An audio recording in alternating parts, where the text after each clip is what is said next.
આજે આપણે વાત કરીશું જય સોની વિશે. આજે હું મારી કોઈ વાત નહીં કરું, પણ જયભાઈ મારી સાથે છે. અને જયભાઈ જ્યારે નાના હતા, જ્યારે એમની કહેવાય રમવાની અને ફરવાની ઉંમર કહેવાય, 16 વર્ષની ઉંમરે એમનું સપનું જોયું હતું કે સુરેન્દ્રનગરના એક નાના કસ્બામાંથી તેઓ બિલોંગ કરે છે અને અમદાવાદથી દૂર, અને એમને એક જ ડ્રીમ હતું કે આપણે આજે અમદાવાદમાં મારું એક પોતાનો બિઝનેસ હોય અને બહુ મોટો મારો સ્ટાફ હોય, અને એવું સપનું એક ઉદ્યોગ સાહસિક જોઈ શકે. અને એવા જ એક ઉદ્યોગ સાહસિક મારી સામે છે જયભાઈ સોની, કે જેઓએ સફળતાના શિખરો પાર નહીં પણ શિખરોને બી પાર કરીને દૂરંદેશી નજરથી એમને ઘણું બધું આજે એચીવ કર્યું છે. તો આજે આપણે વાત કરીશું જયભાઈ સોની સાથે. તો આ પોડકાસ્ટમાં તમારું હું સ્વાગત કરું છું. સૌપ્રથમ આપણે વાત કરીશું કે વિઝ્યુઅલ પાયોનિયર સ્ટુડિયોના સ્થાપક જયભાઈ સોની, જેઓ અમદાવાદમાં બહુ સારું ગ્રાફિક્સનું એમનું કામ છે, વેબ ડિઝાઇનિંગનું, અને તેઓ ટોચના સ્થાને પહોંચ્યા છે. તો આજે તેઓ જણાવશે કે આ જે જર્ની છે, આખી પ્રોસેસ કે જે સુરેન્દ્રનગરના નાના કસ્બાથી લઈને અમદાવાદ સુધી જે આવ્યા, એ આખી પ્રોસેસમાં શું શું બન્યું હશે. ઘણા બધા ચઢાવ ઉતાર આવ્યા હશે અને ઘણી બધી સ્ટ્રગલ પણ આવી હશે. તો મને એ વિશે થોડું જણાવશો. અંકિતભાઈ, સ્ટાર્ટિંગ કરું તો 12th પાસ કર્યા પછી છે ને, મારે એક ડ્રીમ હતું મારું કે સારી એવી કંપની એસ્ટાબ્લિશ કરું અને એમાં ડે બાય ડે હું મારું ડિઝાઇનમાં ડેવલપમેન્ટ લાવીને એક સારી એવી કંપની બિલ્ડ કર્યું. હવે એમાં સ્ટાર્ટિંગ મારું એવું હતું કે 2 થી 3 ડિઝાઇનરથી સ્ટાર્ટઅપ કરેલું, જ્યારે મારી પાસે 3 PC હતા અને એક લેપટોપ મારું હતું. હવે અત્યારે શું છે કે 9 વર્ષ એ વાતને થઈ ગયા છે અને ડે બાય ડે મારું સ્ટ્રગલ જે તમે જોઈ શકો છો. અત્યારે મારે મોર દેન 55 પ્લસ મારો સ્ટાફ છે અને મારી પાસે સેલ્સ અને ડિઝાઇનિંગ બંને ટીમ છે. અને અત્યારે એક મારું ડિઝાઇનિંગમાં એક સારું એવું તમે કન્સિડર કરી શકો છો લેવલ. હવે લોગોની અને ગ્રાફિક્સની દુનિયા એવી છે કે જેની અંદર માણસોને ક્લેરિટી અને એ બધી વસ્તુનું વધારે મહત્વ હોય છે. જેમ કે કોઈનો લોગો બનાવ્યો હોય તો લોગો ગમે તેવો લોગો ના ચાલે, એનિમેટેડ લોકો ગૂગલ ઉપરથી ડાયરેક્ટ ડાઉનલોડ કરી લેતા હોય છે. તો આ બધા ચેલેન્જીસ આ ગ્રાફિક્સની ઇન્ડસ્ટ્રીમાં બનતા હોય છે, અમે જોયું છે.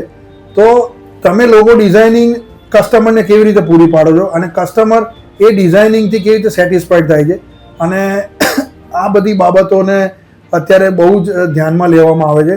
તો એ બાબતે તમારું મંતવ્ય મને જણાવશો.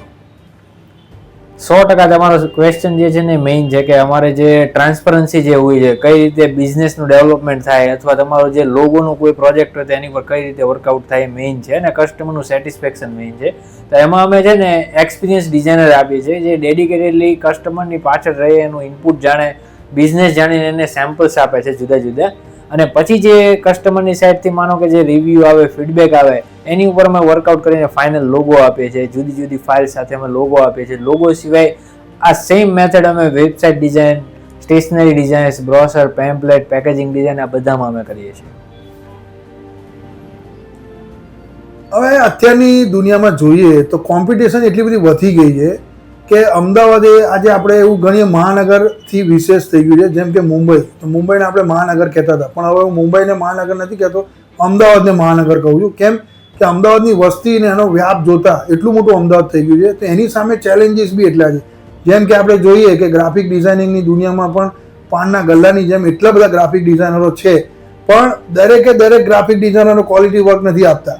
તો ક્વોલિટી વર્ક લેવા માટે બી આપણે ચૂઝ કરવું પડે કે ભાઈ કરિયાણાની દુકાન તો બધી ઘણી હોય, પણ આપણે ક્યાં સારું કરિયાણું તાજું કોણ રાખે છે આપણે ચૂઝ કરતા હોઈએ. એવી રીતે આમાં પણ એક એવો ટાસ્ક છે કે જે આપણે નક્કી કરતા હોય કે ભાઈ સારું ડિઝાઇનિંગ વર્ક અને જે મહેનત કરે. એમના સ્ટુડિયોમાં મેં જોયું કે એ લોકો હાથથી પહેલાં ડ્રો કરે છે અને પછી આખી કોરલ ઉપર એવી રીતે ડિઝાઇન બનાવતા હોય છે, ઇલિસ્ટ્રેટર ઉપર. તો એમાં મહેનત ઘણી છે. તો એ મહેનત મેં જોઈ છે મારી નજરે. બીજા બધા શું છે, તૈયાર એનિમેટેડ લોગો ચીપકાઈ દેતા હોય છે. તો આ વસ્તુને તમારા સ્ટુડિયોમાં અલગ રીતે હું કેવી રીતે જોઈ શકું? ગુડ ક્વેશ્ચન અંકિતભાઈ. આમાં છે ને એવું છે કે બધાને પોતાની સ્કિલ્સ એબિલિટી શો કરવાનો રાઇટ છે, પણ અમારી પાસે જે ડિઝાઇનિંગ ટીમ છે, એક્સપર્ટ ડિઝાઇનર ટીમ છે કે જે પર્ટિક્યુલરલી કોઈ પણ એક સ્પેસિફિક કોર્સ કરીને આવે છે, પછી અમે એને અહીંયા 1 વીક સુધી એને અંડર ટ્રેનિંગ રાખીએ છીએ અને પછી અમે એની સ્કિલ જોઈને અમે એને કંઈક એની જે એક્સપર્ટીઝ છે એને રિલેટેડ વર્ક આપીએ છીએ. અને સ્ટાર્ટિંગ અમારી પાસે જે ગ્રાફિક ડિઝાઇનરો છે કે એની જે સ્કિલ્સ મિનિમમ 5 થી વધારે વર્ષની છે, બરાબર. તો આ બધું જ તે જ્યારે કોમ્બિનેશન થાય છે ત્યારે એક સારી ડિઝાઇનનું આઉટપુટ મળે છે.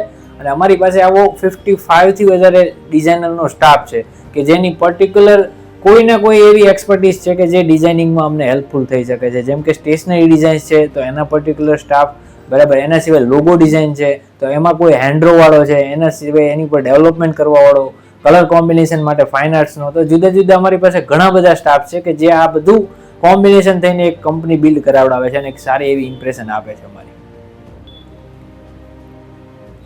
હવે અત્યારે એઆઈ નો જમાનો છે અને એઆઈ એટલે આર્ટિફિશિયલ ઇન્ટેલિજન્સ એ દુનિયાભરમાં અને આપણા દુનિયાની દરેક ઇન્ડસ્ટ્રીમાં, જેમ કે તમે કેમિકલ ઇન્ડસ્ટ્રી લઈ લો, ફાર્મા ઇન્ડસ્ટ્રી લઈ લો, દરેક ઇન્ડસ્ટ્રીમાં એઆઈનું અત્યારે ખૂબ જ વ્યાપ વધી ગયો છે. તો એઆઈ ક્યાંક ને ક્યાંક કોઈને ફાયદો બી કરે છે, કોઈને નુકસાન બી કરે છે. તો એઆઈના લીધે તમારી ઇન્ડસ્ટ્રી ઉપર કોઈ એનું નુકસાન થયું હોય અથવા ફાયદા થયા હોય તો એઆઈ શું ઇમ્પેક્ટ કરે છે તમારી ગ્રાફિક્સની દુનિયામાં, તો એ મને થોડું જણાવશો. તમારો ક્વેશ્ચન રાઈટ છે અંકિતભાઈ. આમાં છે ને સમહાવ એઆઈ પોઝિટિવ પણ છે અને સમહાવ નેગેટિવ પણ છે. જ્યારે એઆઈ અમુક જે ડિઝાઇન્સ છે ઇઝીલી કંઈક પ્રોમ્પ્ટ આપણે એડ કરીએ અને તરત બની જાય છે, પણ એ ક્યાંય વેલિડ નથી રહેતી. જાણ કે એમાં ટ્રેડમાર્ક રજિસ્ટ્રેશન લેવાના ઇસ્યુ બહુ લો છે. બિકોઝ અમે જે પ્રોમ્પ્ટ આપેલો હોય છે, કોઈ ક્લાયન્ટે જે પ્રોમ્પ્ટ આપેલો હોય એ બીજા કોઈ પણ થર્ડ પર્સન પણ આપી શકે છે. જ્યારે અમારી પાસે જે ડિઝાઇનર છે પોતાનું માઇન્ડની જે ક્રિએટિવિટી છે યુઝ કરે છે અને એના થ્રુ એ ડિઝાઇન બનાવે છે. તો એ અમે નથી યુઝ કરતા, પણ સમહાવ બધા માટે અત્યારે જે જનરલ હું વાત કરું તો બીજા બધા માટે ઘણું હેલ્પફુલ છે. હવે બિઝનેસમાં કેવું હોય કે દરેક બિઝનેસ હંમેશા એવી કહેવત છે રિલેશન ઉપર ચાલે છે. બિઝનેસ કોઈ પ્રોફેશનલી, ઠીક છે પ્રોફેશનલી હોય છે, ઘણા બધા પ્રોફેશનલ બિઝનેસ કરે છે, પણ 90% ઓફ ધ મેં એવું જોયું છે કે બિઝનેસ છે ને રિલેશનથી જ આગળ વધતો હોય છે અને રિલેશન જ બહુ જ કામના હોય છે દરેક બિઝનેસમાં. તો તમે જે કામ કરીને આપો છો, વેબસાઇટ ડિઝાઇનિંગ, લોગો ડિઝાઇનિંગ અને ગ્રાફિક્સના જેટલા પણ કામ છે, તો એ કામની ડિલિવરી થયા પછી ક્લાયન્ટનો જે સંતોષ છે એ સંતોષ એવો હોવો જોઈએ કે એને સંતોષ થઈ જાય અને એમ કહે કે ભાઈ જયભાઈ તમારું કામ એટલું સુપર્બ છે કે અમારી આગામી જે બી નવી કંપની ખોલીશું એમાં તમારા થકી જ અમે બધું જ ડિઝાઇનિંગ કરાવડાવીશું. તો એવો એક વર્ગ હોય કે જે હાઈલી એપ્રિશિએટેડ હોય અને તમારી કંપનીને બી એટલું માન સન્માન આપતો હોય, તો એવું તમારી સાથે બન્યું હોય અથવા એવું હોય તો એના વિશે તમારું શું કહેવું? 110% તમે સાચા છો અંકિતભાઈ. આમાં કેવું હોય છે કે અમારી પાસે એવો પ્રોફેશનલ ક્લાયન્ટ બેઝ છે કે જે અમને એઝ અ તમે સમજી શકો છો કે લાઈક વેન્ડર તરીકે અમને એ એમનું વર્ક 110% એમની સાઈડથી અમારી પાસે આવતું હોય છે. જેમ કે સ્ટાર્ટિંગ ફ્રોમ લોગો, તો લોગો ડિઝાઇન જે છે એ તમે અમારી પાસે એક પ્રોડક્ટ જ છે. એના સિવાય અમારી પાસે વેબસાઇટ ડિઝાઇન, સ્ટેશનરી ડિઝાઇન, બીજું લોટ્સ ઓફ ગ્રાફિક્સનું વર્ક છે. તો અમે લોગોથી સ્ટાર્ટ કરેલું હોય એ એન્ડ સુધી અમે વેબસાઇટ ડિઝાઇન, એપ્લિકેશન ડેવલપમેન્ટ સુધી એમનો જે ઓર્ડર છે અમારી પાસે કન્ફર્મડ હોય છે. એવા લોટ્સ ઓફ અમારી પાસે ક્લાયન્ટ છે અને એમના જે રિવ્યૂઝ છે એ અમારા ગૂગલ ઉપર જોઈ શકો છો. મોર દેન 4000 થી વધારે કસ્ટમરે અમને 5 સ્ટાર રિવ્યૂ આપેલા છે.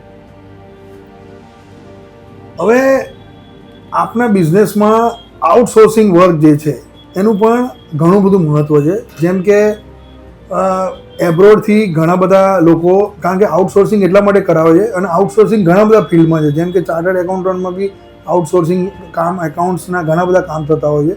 તો આઉટસોર્સિંગ થ્રુ તમને આમાં કોઈ એડવાન્ટેજ દેખાય છે કે જેમ કે તમને એવું લાગે કે ભાઈ ઇન્ડિયા કરતાં આઉટસોર્સનું કામ કરીશ તો મને વધારે પૈસા મળશે, તો એવો તમને કોઈ વિચાર આવ્યો અથવા પછી આઉટસોર્સિંગના કામ તમે લો છો કે પછી નહીં, તો મને એ વિશે જણાવો. વિઝ્યુઅલ પાયોનિયર સ્ટુડિયો છેલ્લા 7 વર્ષથી આ જ વર્ક કરે છે કે જેમાં યુએસએ, કેનેડા, યુકે આ બધા ક્લાયન્ટ્સ જે છે અમારી જોડે જોડાયેલા છે અને એમનું જે કંપનીનું વર્ક છે, પ્રોફેશનલ પીચ ડેક છે, રિપોર્ટ્સ છે, પ્લસ એના જુદા જુદા graphic related work, visual related work, તો આ બધા જ અમે હેન્ડલ કરીએ છીએ. સોશિયલ મીડિયા મેનેજમેન્ટ, તો એ પણ એમાં ઇન્સ્ટાગ્રામ, ફેસબુક ઘણું બધું કવર થાય છે લિંક્ડઇન સાથે.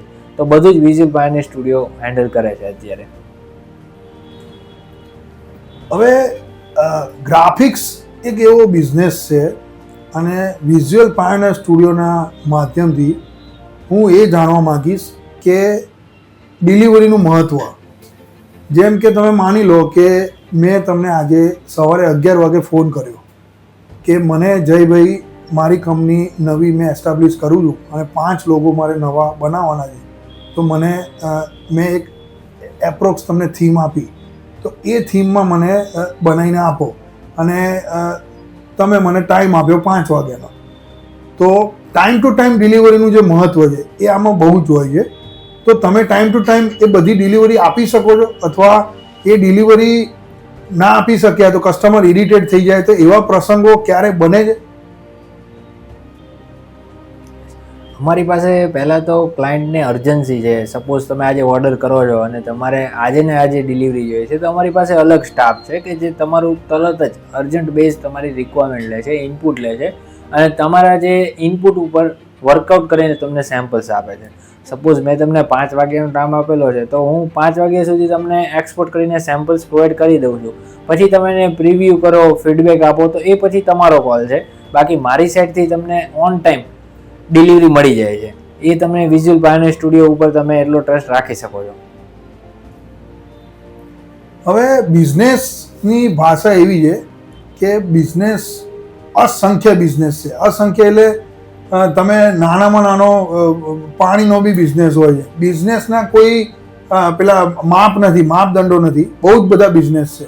તો હવે કયો બિઝનેસ કરવો એવો આઈડિયા બી આવો અને એમાં રસ લેવો, એ બી એક મોટી વાત છે.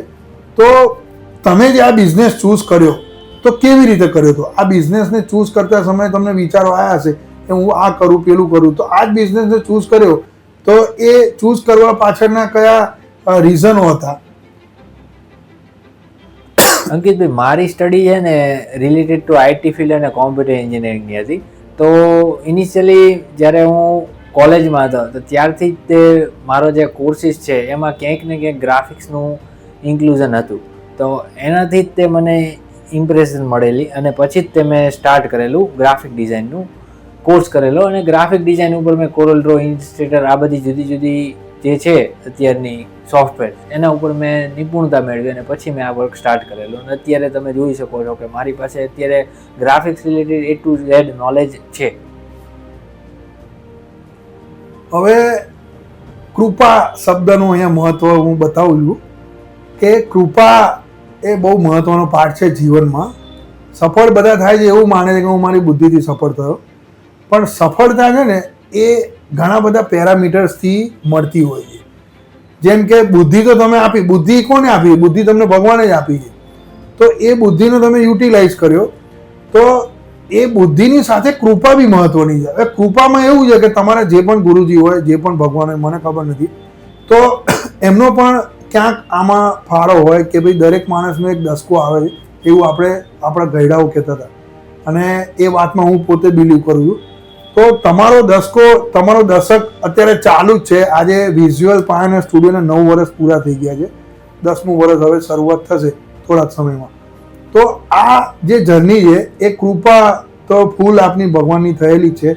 તો એ સિવાય આ કંપનીને હવે આગામી સમયમાં તમે કઈ ટોચ ઉપર જોવા માંગો? ટોચ ઉપર તો આવી જ ગયા છો, પણ આનાથી વધારે કેટલી ઊંચી ટોચ ઉપર આ વિઝ્યુઅલ પાયોનિયર સ્ટુડિયોને તમે જોવા માંગો છો?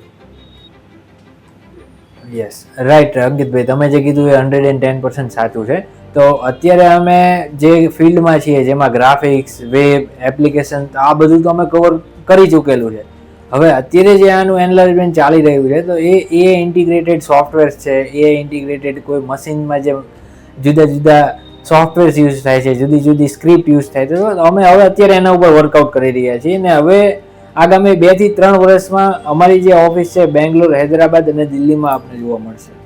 હવે આજના ઇન્ટરવ્યૂના કન્ક્લુઝનમાં હું એવું કહીશ કે જયભાઈ સોનીએ જે પ્રકારની મહેનત કરી છે, જે પ્રકારનું સપનું જોયું, જે પ્રકારે એમની પોઝિટિવ થિંકિંગની વિચારસરણીથી જે આગળ વધ્યા અને હિંમત ના હાર્યા. સૌથી પહેલાં તો શું હોય છે, બિઝનેસ તો બધા કરે છે, પણ બિઝનેસ કરતાં અધવચ્ચે અટકી જાય છે અને હથિયાર હેઠા મૂકી જાય છે અને કામ છોડી દેતા હોય છે. તો એવું કંઈ બન્યું નહીં. 1 દશકનો સમય એમને પાર કરી ચૂક્યો છે. 9 વર્ષ એટલે 1 દશક જ કહી શકું. અને તેઓ એવું કહી રહ્યા છે કે મેટ્રો સિટી જેટલા બી છે ભારતના, બેંગ્લોર, દિલ્હી, કલકત્તા, બધે બી એમની ઓફિસ હોય એવું એમને ડ્રીમ જોયેલું છે. તો હું એવું કહીશ કે એ ડ્રીમમાં સફળ થાય અને મારા બ્લેસિંગ્સ એમની સાથે છે. અને બોલવામાં બધા બોલી નાખે છે, પણ બોલ્યા પછી એને એચીવ કરવું એ બહુ મોટી ચેલેન્જ છે. તો આજે એ ચેલેન્જને સ્વીકારશે અને ચેલેન્જ સ્વીકારીને આગળ વધશે. આગામી 2 થી 3 વર્ષમાં એમનો એવો ગોલ છે. તો હોપફુલી હું પણ બહુ જ પોઝિટિવ થયો છું એમને સાંભળીને આજે. તો વાતનું આપણે કન્ક્લુઝન એવું કાઢીશું કે ઉદ્યોગ સાહસિકોને કોઈ સીમાડા નડતા નથી. અને મેં પોતે મારી એક બુક લખેલી છે, સ્ટ્રગલ થયેલું એનું નામ છે. અને એમાં પણ 18 ઉદ્યોગ સાહસિકોની કહાની મેં અપ્રુવલ લઈને લખેલી છે. તો એવા જ એક ઉદ્યોગ સાહસિકને હું આજે મળ્યો એવો મને આનંદ થયો. અને જયભાઈ સોની એ ઉત્તરોત્તર આગળ વધે અને હું મારી બીજી બુક લખવાની હું તૈયારી કરી રહ્યો છું ઉદ્યોગ સાહસિકોની. અને આપણે એક સારા એન્ટરપ્રેનર તરીકે તો હું વિચારું છું કે એમની બાયોગ્રાફી મારી બુકમાં લખીશ અને વિશ્વભરમાં એમની સ્ટોરી બધા વાંચે અને વાંચ્યા પછી ફૂલી ઇન્સ્પાયર્ડ થાય એવો મારો પણ એક એમના તરફી એવો ગોલ છે. તો આજે એમને મળીને મને ખૂબ આનંદ થયો. તો આપણે મળીએ છીએ ચોક્કસ. અને ખૂબ ખૂબ આભાર. Thank you so much.